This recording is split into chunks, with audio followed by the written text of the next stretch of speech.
Hi, hello, నమస్తే, సలాంకం. తెల్లారితే అయితే ఆంధ్రప్రదేశ్లో ఎలక్షన్ అయితే ఉంది. అందరూ ఓట్లు వేయడానికి రెడీ అయిపోయారు. ఇంకా చాలామంది వేయడానికి ఇంట్రెస్ట్ లేని వాళ్ళు, టైం లేదని వాళ్ళు చాలామంది ఉన్నారు. మాకు ఓటు ఉండి కూడా వేసే అవకాశం లేదు, ఎందుకంటే దూరం ఉన్నాం కాబట్టి. మీరు స్థానికంగా ఉండి కూడా ఓటు వేయడానికి ఇంట్రెస్ట్ చూపట్లేదు ఎందుకు అని అర్థం కాదు.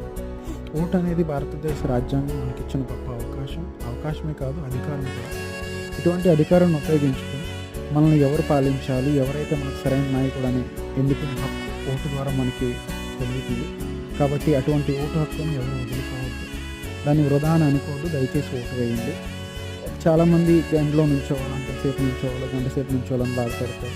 ఒక గంట సేపు నుంచోవడం వల్ల 5 ఏళ్ళు మీకోసం నిలబడే నాయకుడిని ఎన్నుకుంటున్నా అన్న విషయాన్ని దయచేసి ఎవరు మర్చిపోవద్దు. కాబట్టి vote for the right person for your bright future. చాలామంది ఓటును నమ్ముకుంటారు కూడా. సో అది మంచి పద్ధతి.